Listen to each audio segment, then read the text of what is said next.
नमस्कार, मैं हूं आपके साथ अनुष्का। आइए बढ़ते हैं आज की खास खबरों की ओर। सावन महोत्सव के अंतर्गत पिछले 6 वर्षों से जगदीश मंदिर पक्का पाल गौघाट पर अखाड़ा परिषद अध्यक्ष महंत रामेश्वर दास महाराज जी के आशीर्वाद से असंख्य शिवलिंग का निर्माण किया जा रहा है, जिसकी जानकारी देते हुए आयोजन की संयोजक यशोदास शर्मा एवं महंत रामेश्वर दास महाराज ने बताया कि लगातार 6 वर्षों से श्रावण महोत्सव हमारे यहाँ पर मनाया जा रहा है, जिसमें असंख्य शिवलिंग का निर्माण किया जाता है, क्योंकि उज्जैन नगरी में यहाँ स्थान महाकाल वन में आता है और यहाँ पर शिव की आराधना करने का काफी महत्व है।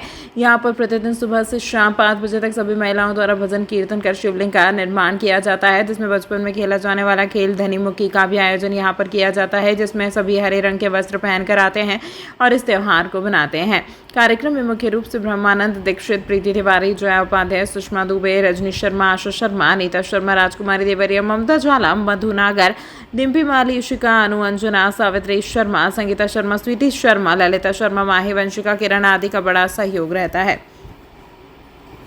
गुरुजी, पार्थिव शिवलिंग बन रहे हैं, किस प्रकार का पूरा रहता है, किस प्रकार बनवाया जाता है? देखिए, विगत 6 वर्ष से यहाँ पर यशोदा शर्मा जी के सानिध्य में ये महिलाओं को एकत्रित करके यहाँ पर पार्थिव शिवलिंग का निर्माण करते हैं और ये जो का आयोजन होता है ये अपने समाज को अच्छा फल प्राप्त हो, पुण्य प्राप्त हो। चूँकि ये क्षेत्र जो है महाकाल वन क्षेत्र है और क्षिप्रा के तट पर आश्रम है, तो क्षिप्रा के तट और महाकाल वन में जो पार्थिव शिवलिंग बनाने का जो आयोजन किया जाता है, ये करोड़ों पुण्य का लाभ प्राप्त होता है। इसलिए सब महिलाएं यहाँ पर 1 माह तक जो है पूरे श्रावण मास में 1.25 लाख से भी ज़्यादा पार्थिव शिवलिंग का निर्माण करती है और शाम को 5 बजे पूजन अभिषेक करके और शिप्रा में प्रवाहित करती है।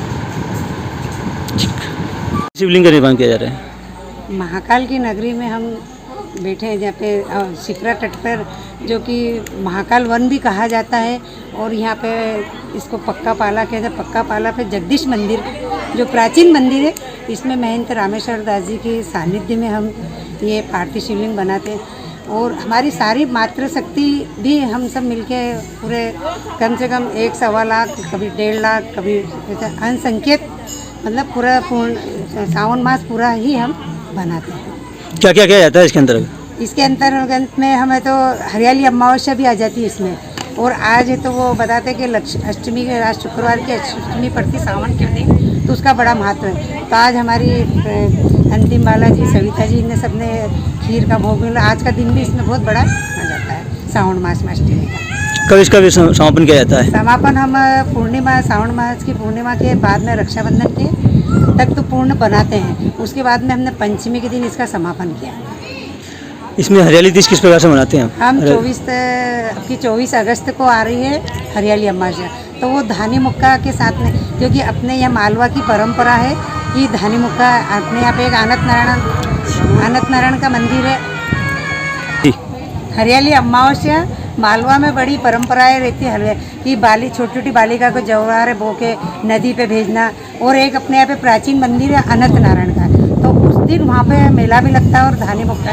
तो उसी प्रकार एक हम भी यहाँ पे हरियाली महोत्सव मनाते, धानी मुक्का खेलते, और सारी मातृशक्ति को कहते हैं ग्रीन साड़ी पहन के। वो मेरा एक आपके टीवी के, आपके चैनल के माध्यम से एक सबको आमंत्रण भी करती हूँ कि 24 तारीख के दिन जितनी भी शहर में बहनें जो यहाँ आना चाहती हैं, वो सब बहनें यहाँ आ सकती हैं हरियाली अमावस्या के दिन ग्रीन साड़ी पहन के। वो धानी 24 जुलाई को आ रही है, उसी दिन सारी शहर की बहनों को मैं आमंत्रित करना चाहती हूँ कि हरियाली अमावस्या 24 जुलाई के दिन यहाँ पे धानी मुक्का भी रहेगा और शिवलिंग भी बनेंगे, और सभी यहाँ पे ग्रीन साड़ी पहन के आ रहे हैं।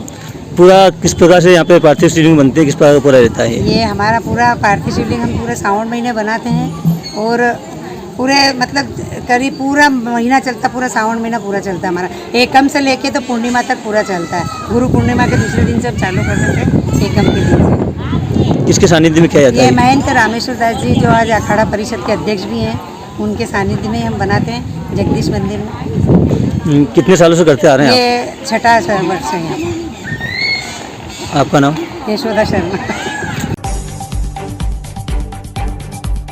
आगामी नागपंचमी और पवित्र श्रावण मास में महाकाल मंदिर आने वाले श्रद्धालुओं की सुविधा को ध्यान में रखते हुए महाकाल थाना पुलिस और नगर निगम ने आज मंदिर के आसपास के क्षेत्रों में संयुक्त कार्यवाही करते हुए अतिक्रमण हटाया। इस अभियान के तहत हरसिद्धि मंदिर और रुद्रसागर क्षेत्र से विशेष रूप से फूल प्रसादी की दुकानों सहित विभिन्न अतिक्रमणों को हटाया गया। यह कार्यवाही उज्जैन आने वाले लाखों भक्तों की सुगम आवाजाही और बेहतर व्यवस्था सुनिश्चित करने के उद्देश्य से की गई। अक्सर इन क्षेत्रों में अतिक्रमण के कारण भीड़ और अव्यवस्था की स्थिति बन जाती है। पुलिस और निगम अधिकारियों ने बताया कि यह अभियान भक्तों की सुरक्षा और सुविधा को प्राथमिकता देते हुए चलाया गया है। उन्होंने यह भी स्पष्ट किया है कि भविष्य में भी ऐसे अतिक्रमणों के खिलाफ कार्यवाही जारी रहेगी ताकि महाकाल मंदिर क्षेत्र में व्यवस्था बनी रहे। सर आज कार्रवाई की गई है, किस प्रकार कार्रवाई की गई है? आज महाकाल थाने के द्वारा हरसिद्धि माता मंदिर से बड़ा गणेश मंदिर तक और चारधाम पार्किंग, इस पूरे एरिया में जितने भी छोटे बड़े गुलतियाँ दुकान फूलपाती की दुकान लगती थी और जो अनाधिकृत रूप से लग रही थी, इन्हें हमने हटाया। क्योंकि सावन का महीना चल रहा है, टूरिस्ट फुटफॉल बहुत ज़्यादा है। इस प्रकार की दुकान होने से सामान्य दर्शनार्थी को बहुत सारी मुसीबतों का सामना करना पड़ता था। कई बार ये दुकानदार आपस में विवाद करते हैं या अन्य किसी प्रकार के अपराध को भी कारित करते हैं। इसी को देखते हुए ये सभी अतिक्रमण को हटाया गया ताकि सामान्य दर्शनार्थी बहुत ही आसान तरीके सीमलेस तरीके से दर्शन कर सकें।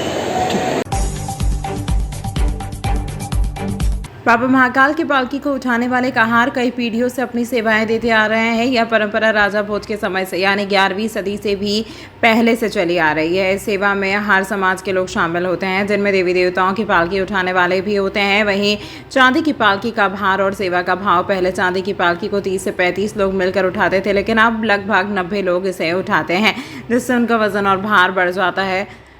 इसका मुख्य कारण यह है कि जब बाबा महाकाल पालकी में विराजते हैं तो ऐसा लगता है जैसे स्वयं बाबा महाकाल विराजमान हो गए हों, जिससे उनका वजन और बढ़ जाता है।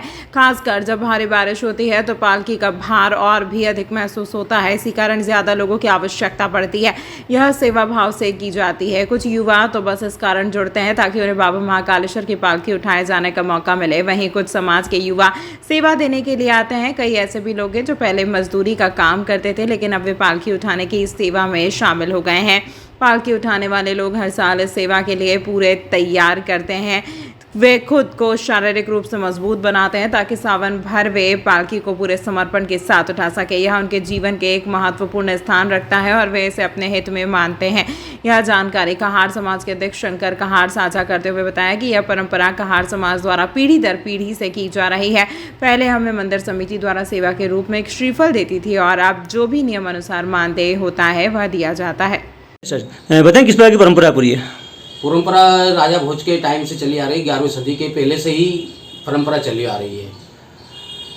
ये हमारे समाज के सारे लोग कहार समाज के पालकी तोपते थे। पहले लकड़ी की पालकी हुआ करती थी, आज चांदी की पालकी है।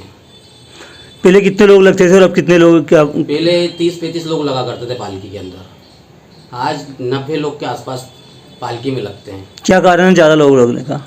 पालकी चांदी की होने के कारण क्या है कि भारी पालकी हो गई और फिर बाबा महाकाल पालकी में जब बैठते हैं तो ऐसा लगता है पालकी के स्वयं बाबा महाकाल विराजमान हो गए हैं, इसलिए उनका वजन और भार बढ़ जाता है पालकी का।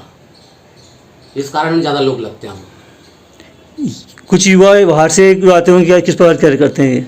ज़्यादा युवा तो कहार समाज के उज्जैन के ही हैं और कुछ सेवा देने के लिए बाहर के भी लोग आए थे। बाहर काम करने वाले यहाँ पे आते हैं जो उज्जैन में ही है? बाहर अपने काम धंधे छोड़ के बाहर के लोग सेवा देना जाते हैं। किस प्रकार से पूरे साल भर तैयारी करते हैं आप लोग? पालकी कम से कम 10, 11, 12 पालकी रहती है। कार्तिक की पालकी, दशहरे की पालकी, बाबा महाकाल की पालकी, सब पूरे सावन की पालकी, सभी में सेवा देने के लिए पूरे तत्व पे दिल और जान से लगे रहते हैं सभी लोग। किसके नेतृत्व में किया जाता है पूरा बाबा महाकाल और प्रशासन के नेतृत्व में पूरा काम चलता है। आपका नाम? मैं कहार समाज अध्यक्ष शंकर चौहान। पुलिस मुख्यालय मध्य प्रदेश शासन द्वारा दिनांक 15/7/25 से दिनांक 30/7/25 तक नशा मुक्ति जन जागृति अभियान चलाया जा रहा है। थाना महाकाल क्षेत्र में कार्तिक मेला ग्राउंड में बनी झुग्गी झोपड़ियों में रहने वाले व्यक्ति, महिलाओं और बच्चों को श्रीमान राहुल देशमुख नगर पुलिस अधीक्षक महोदय अनुभाग कोतवाली एवं श्रीमान गगन बादल थाना प्रभारी थाना महाकाल द्वारा झुग्गी झोपड़ियों में रहने वाले व्यक्तियों, महिलाओं और बच्चों को नशा नहीं करने और अपने आसपास हो रहे नशे के खिलाफ आवाज़ उठाने के संबंध में जानकारी दी व अन्य सभी को शपथ दिलाई गई व नशा नहीं करने के पैम्पलेट बांटे गए एवं थाना महाकाल क्षेत्र के शासकीय उर्दू कन्या उच्चतर माध्यमिक विद्यालय मदार गेट उज्जैन, शासकीय कन्या माध्यमिक विद्यालय नलिया बाखल उज्जैन, शासकीय उर्दू प्राथमिक विद्यालय सखीपुरा क्रमांक 2 स्कूल उज्जैन, शासकीय मराठी प्राथमिक विद्यालय सखीपुरा उज्जैन में श्रीमान राहुल देशमुख नगर पुलिस अधीक्षक अनुभाग कोतवाली एवं श्रीमान गगन बादल थाना प्रभारी थाना महाकाल द्वारा शिक्षकों एवं छात्र छात्राओं को नशा नहीं करने और अपने आसपास हो रहे नशे के खिलाफ आवाज़ उठाने के संबंध में जानकारी दी और छात्र छात्राओं के द्वारा पूछे गए प्रश्नों के जवाब दिए और नशे को कैसे रोका जा सकता है उसके भी सुझाव दिए एवं शपथ दिलवाई गई। नशा मुक्ति को लेकर कार्रवाई की जा रही है, किस प्रकार के पूरे अपने झुग्गी झोपड़ियों में जाकर कार्रवाई की है? अभी पुलिस मुख्यालय और उज्जैन पुलिस के द्वारा एक बहुत बड़ा ऑपरेशन चलाया जा रहा है। इसमें ड्रग अवेयरनेस कैंपेन है। नशा मुक्ति अभियान के अंतर्गत हम जन सामान्य में स्कूल के बच्चों के थ्रू और सभी समाज के हमारे जितने भी अंग होते हैं उनके थ्रू हम ये बात बताना चाह रहे हैं कि किसी भी प्रकार का नशा लोगों के लिए, समाज के लिए काफ़ी एक कुरीति है, एक बुरी चीज़ है, इसे छोड़ देना चाहिए। इसके लगातार हम उन लोगों के बीच भी जा रहे हैं जो नशे से अफेक्टेड है, नशे से किसी प्रकार की प्रॉब्लम हो रही है। आने वाले टाइम में हम लोग इसकी मेडिकल कैंप भी ऑर्गेनाइज करेंगे ताकि जो लोग इससे अफेक्टेड हैं उससे रिहेबिलिटेट या डी एडिक्शन हो पाए। साथ ही साथ हम स्कूलों में बच्चों के माध्यम से हम सबको ये प्रोपोगेट करना चाह रहे हैं कि जो नशा है ये समाज में बहुत बड़ी समस्या बना हुआ है, इसको छोड़ें, इसे अडॉप्ट तो बिल्कुल ना करें। साथ साथ अपने आसपास आप जिन लोगों को नशा करते हुए, नशा का यूज़ करते हुए दिखते हैं उन्हें एक स्ट्रॉन्ग मैसेज दें कि इसे छोड़ दें, इससे उनके शरीर को सभी को बहुत बड़ी हानि है। सर, दुकानदारों से किस प्रकार कार्रवाई की, दुकानों पर किस प्रकार कार्रवाई की जा रही है? इसके अंतर्गत नशे में यूज़ होने वाले सामान जो पान की टपरियाँ या किसी प्रकार के शोरूम में दिखते हैं, जैसे आपने देखा होगा गोगो या फोल्डिंग पेपर या जो टिश्यू पेपर टाइप का होता है जो कि नशा करने में काम में आता है, इसकी लगातार हर थाने से कार्रवाई हो रही है। इन सारी शॉप्स में सामान को जब्त किया जा रहा है, इसका नष्टीकरण किया जा रहा है। इससे एक बहुत इंपॉर्टेंट मैसेज आया कि अगर सप्लाई चेन अफेक्टेड होगी तो धीरे धीरे लोग नशा का यूज़ करना कम करेंगे। इस अंक में फिलहाल इतना ही। अगले अंक में आपसे फिर होगी मुलाकात, तब तक के लिए नमस्कार।